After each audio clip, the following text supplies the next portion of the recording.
Hi everyone, I'm about to unplug my Chanel new handbag.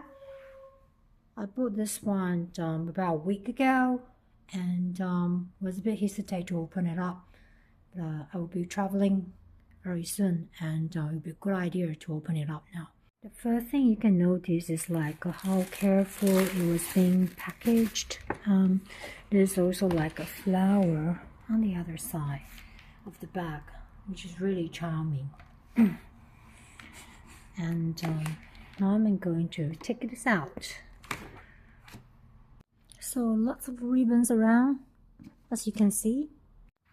Let's look inside now when you open. Another layer of packaging.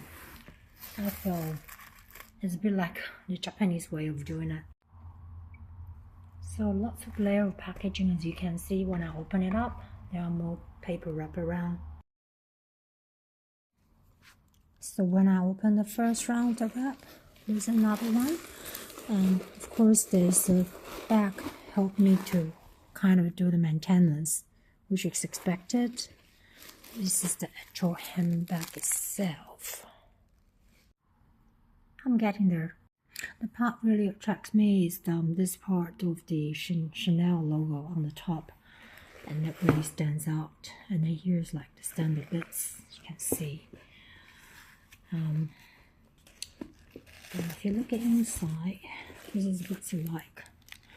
I bought this one because it has got plenty of package space. It's made in Italy these days. Most of the bag, apart from the traditional ones, plastic is mostly made in Italy. And there's also a back at the side. I did try. I can put this like 2 phones and my wallet. Maybe at some stage I'm going to try to put my iPad, but not from the beginning. Thank you for watching this video. I hope you like it.